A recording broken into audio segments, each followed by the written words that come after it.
Yo, what is good? We're gonna be talking about another Boruto related video. This one is kind of like an extension of what my last video was. It was a top 5 like WTF, like a what the F moments. And the last video, if you've seen it, it was pretty much just like a scattered up like random moments from all around the whole Naruto verse. But this one we got a generalized topic. We are going to be focusing in on Dojutsu. Yeah, it's basically a what the F eyeballs edition. And with that being said, let's get right into it. Alright, so number one, we're going to talk about Sarda's Sharingan. Alright, so basically from what we've seen in the preview for 206, and by the way, I'm recording this the day before episode 206 comes out, so we'll probably find the answer out when this episode drops. But the main thing that's making me go what the F is why Sarda doesn't have her 3-tomo Sharingan in the preview. Alright, it's like the preview came out last week, so the animators could have gone back and adjusted it, or maybe they're gonna change it so that way mid-battle she awakens the 3-tomo.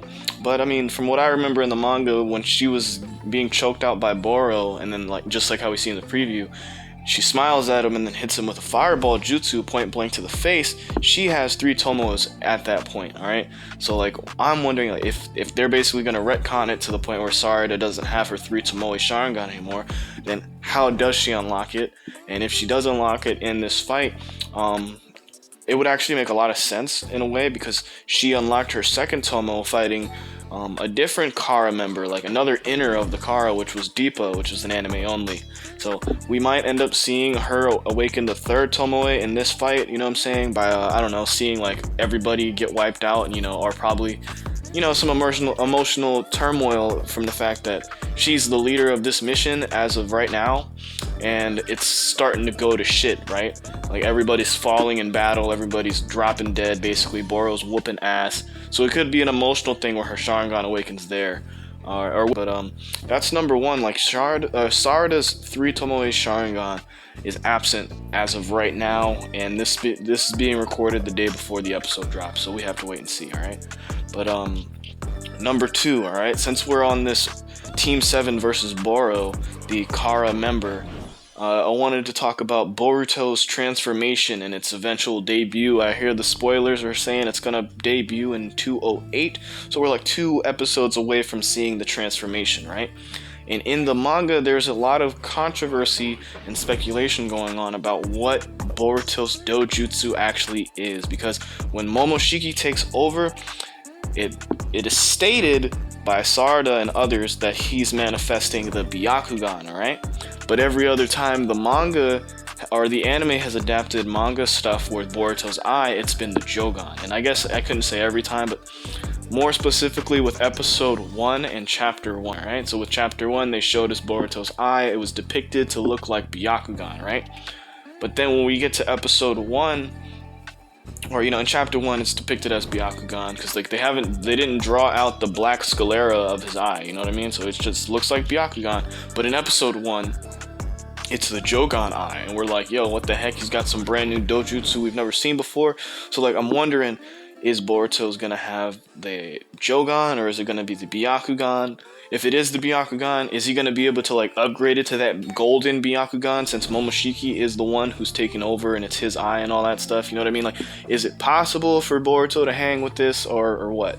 But that's the thing, right? Because we don't know, and if it is the Jogan and Sarda and Boruto are just mistaken on it, because for one, when we saw Boruto look at his eye in the anime, who is a Hyuga clan member by extension, and he lives with his mother and his sister, both manifest the Byakugan, his auntie, his grandpa, he's seen the Byakugan, he still thought that the Jogan was Byakugan when he looked at himself in the mirror, alright? So Boruto is mistaken. And then Sarada might also be mistaken, because in the manga, she sees Boruto in the Momoshiki possession ass, and she basically reports after that battle to Sasuke that, Boruto transformed, it was crazy. He started flying, he grew a horn, he started speaking differently, and he had a Byakugan, right? So Sarada said it was Byakugan as well, and I guess since the new generation isn't very credible with their information and their knowledge and stuff, we have to wait on Sasuke, and when we see it in the manga, when Boruto attacked Sasuke and destroyed his Rinnegan, Sasuke clearly was making eye contact with Boruto because he even tried to hit him with Amaterasu, which means he needs to be making eye contact in order for that shit to connect, right? So Boruto and Sasuke are fighting while Boruto's transformed and he's got this Dojutsu, and Sasuke doesn't say anything about the new Dojutsu. He doesn't even make any sort of facial gestures or anything of the sort in reference to the fact that there's a new Dojutsu in Boruto's eye. He's basically confirming the intel that Sarada gave her that, yeah, it's Byakugan. So I'm really wondering what's going to happen when the anime starts to show it, if he's going to have Byakugan or if he's going to show the Jogan, right? You know, that's the main thing. I really wonder what that is. You know what I'm saying? I'm really wondering what that is. But, you know, number 3, since we're just progressing further into the story and the anime is just catching up more and more closer to the manga events, I'm wondering when we eventually get Ishikiyosuki's reveal and we get to see his new dojutsu and stuff, I'm wondering if the anime, since it's moving at such a fast pace and catching up to the manga super fast, I'm wondering if they're going to take a small, like, not like a break, but like if when we get to the eventual filler arc of, like, you know, that's bound to happen, because they're not going to go past the manga unless they pull some Dragon Ball Super stuff. I really hope they don't do that.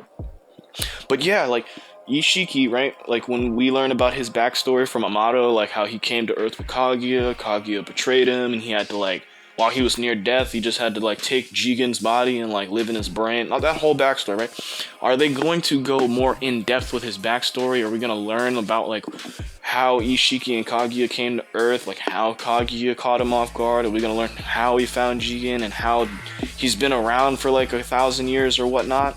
Are we going to, like, basically, like, when we, in the manga for Naruto, when we first got introduced to Kaguya and Hagoromo and stuff like that, it was basically snapshot, shortcut story of just, like, she came to Earth, she had some kids, we fought her for, like, months on end until we eventually sealed her up. But then when the anime got around to telling the story, we got a full backstory of, like, how they were born, how Hagoromo went from Byakugan to Sharingan to Rinnegan, how he had to kill his brother and then bring him back to life so that he could fight Kaguya and the Divine Tree. Like, we saw a way more in-depth backstory for the Sage of Six Paths in the anime. So I'm wondering, is the Boruto anime going to do the same thing for Ishiki? Because if they do decide to go with a filler arc and, like, so that way the manga can proceed to catch up, then it would make sense to me that they do it in one of the most interesting spots that they can, which would be the whole Kaguya Ishiki backstory. You know what I'm saying? But, and, like, you know, are we going to get a name for this guy's dojutsu? Because, like, everything in the manga, like, we don't know anything about Ishiki other than he's really powerful and that he's one of Kaguya's partners. Like, he manifests the dojutsu that we don't have any name for, but we know the name of his, like, his major abilities that he can use with it. Like, you know what I'm saying? Like hopefully we get more explanation on that. But that's just me, alright? Alright. So yeah. Ishiki's dojutsu, and, like, you know, hopefully if we do get a filler arc, it's gonna be explaining some stuff that we need answers to. But yeah, number 4, alright? So, like, since we're already at, like, you know, Sarda and then Boruto and then Ishiki, the next logical step is to go into Ida and her dojutsu, like the fact that she has the Senreigan and stuff like that. Like, are we gonna get more information on that in the manga or in the anime when they finally get to that point in the story? You know what I'm saying? Like, is it possible for even, like, someone like, since Amato basically modified Ida and created all her enhancements, is it possible for Amato to make another Senreigan? Is like, because you gotta think, like, the Senreigan's clairvoyance ability is so broken. It's not like, you know, like Infinite Tsukiyomi, like Rene Sharingan broken, but it's more like in the ninja world, being able to acquire intel without being caught, like being able to spy on people. Like, some of the best ninjas in the world were, like, the best spies. You got Itachi, you got Kabuto, you got Jiraiya. Like those 3 big dudes, like, they were badass, and they were all some of the best spies in the verse, right? Now, Ida doesn't even have to leave the room, and she can spy on everything in the world. Like, you know how powerful of an asset that would be for any of the 5 great nations to find? Like, if any of those nations got their hands on a Senreigan, do you realize the implications? Like, that could start the 5th Great Ninja War. Just the fact that, oh, like the Stone Village has a Senrigan, or like shit, the Hidden Leaf Village has Ida, because I guess, like, you know what I'm saying, like I made a video where, like, you know, it's possible that Ida eventually betrays Code and like Kara in order to, like, you know, stay with Kawaki or Boruto. Like I'm pretty sure she's going for Kawaki, but, like, you know, we never know how Kawaki's gonna actually like interact with her, or like how he'll react to her. And since that whole, she's trying to base that whole relationship off of the, like, it's predicated off of a lie, and she's trying to withhold information. That thing is literally, like, if the foundation is set up off of a lie, then that whole relationship is bound to fail. You know what I'm saying? And but like, if her asset, like the Senrigan as an asset to the Leaf Village, that is like priceless. That is immeasurable. That's invaluable. You know what I'm saying? Like, she's literally the most useful person that's in the Boruto series right now. And it's not even that she's a fighter or anything like that. Just the amount of intel she could gather for you. Like, she's basically like a supercomputer, or like a genie. Like, you could ask her anything and she'd be able to go and find out. Like, even if she didn't know where to look, with time, she would be able to find out. It's almost like the, like in DC Comics or whatever, it's like the throne of, like infinite knowledge or whatever it was called, that Batman had, and, like, you know, like the Wally West had, and, like, you know what I'm saying? Like, that freaking chair that lets them know everything, you know? Like, Ida's basically got that in her eyes. Like, she saw how Ishiki died, she saw how Code got his final message from Ishiki. Like, she's seen everything, and, like, those events took place in multiple different dimensions. Like, she was able to watch the 5 Kage Summit, which was happening on Earth in the Shinobi world. She saw Ishiki get stomped in the his skull stomped out by Kawaki, which took place in one of Momoshiki's dimensions. And she saw how Ishiki's soul had, like, just basically manifested itself in front of Code and gave Code his final mission, which took place in the Ten Tails dimension. All right, so these are all, she's able to see all this stuff, you know what I'm saying? So, like, this information and this, like, ability is broken. So, like, is the Senrigan going to, like, is it going to manifest in another way? Like, is Amado going to be able to make another one? Is Ida, like, a one-time fluke, and she's going to have to basically, like, flip sides in order for, like, someone like the Hidden Leaf Village or, like, Kawaki in order to gain this ability? Because, like, it's more like she herself is a tool, in the way that, like, shinobis are tools, like, you know, and, like, she's there to be used as an asset, you know what I'm saying? Like, and then, like, maybe someone like Boruto can explain to her that, like, nah, shinobi and, like, you know, cyborgs or whatever it is, ninjas aren't tools, you know what I'm saying? They're people. So maybe she ends up falling for Boruto, because Boruto can, like, basically, like, convey, like, what true love is, and, like, teach her the lessons that she's, like, basically ignorant of because of her ability, you know? But, or maybe Kawaki can do it for her. Maybe, like, Kawaki, like, has a talk no jutsu moment, and he, like, finally learns from his adopted father Naruto about, like, you know, spreading the message of love and ninshu and stuff like that. We just don't know. But speaking of Kawaki, that leads me into the final number 5, alright? In chapter 59, Amado confirmed to us that he can basically reestablish Kawaki's karma seal, right? Which means he will be able to tap into Ishikiyosuki's power once again. Now, Jigen told us and Amado that Boruto and Kawaki are on their way to becoming perfect vessels for the karma, and they're going to become 100% Osutsukis. And when he said that, it showed us a picture of Kawaki and Boruto in front of a god tree, and they both had Byakugan and their horns manifested. So if Kawaki, with the new karma that he'll potentially and eventually end up getting from Amado, do you think it's possible, if he ends up tapping into 100% of Ishiki's power, that he'll be able to manifest a Byakugan similar to what Boruto can do, or even Ishiki's unnamed Dojutsu that I mentioned back in number 3?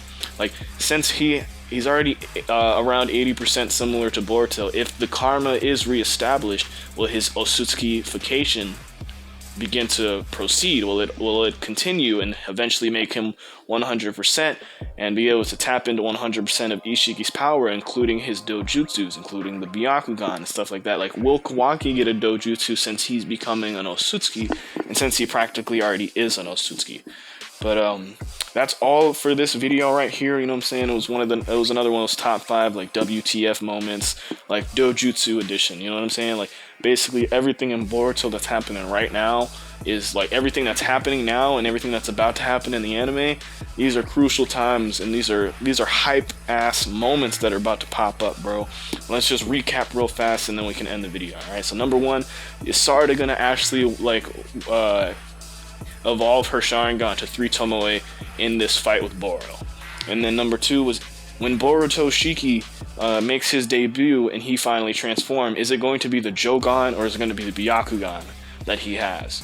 Number three is when we get Ishikiyosuki's reveal and Amado starts explaining his backstory, do you think that their anime is going to expand upon the story and give us like a small little filler arc of maybe like 4 or 6 episodes explaining how Ishiki like got to where he was and how like he formed Kara, and like maybe explain what his Dojutsu's name is and what it's called, and you know, like what its other abilities are? Like, are we gonna get a backstory there? Number four, Ida's Senreigan, like, is she going to like switch sides and like be an like, or is she just gonna get killed off because it's too powerful? Can Amado make another Senreigan since he basically made Ida, or is she some special like child who like through trials and tribulations and overcoming all the stress that Amado came to this unknown power we just don't know about?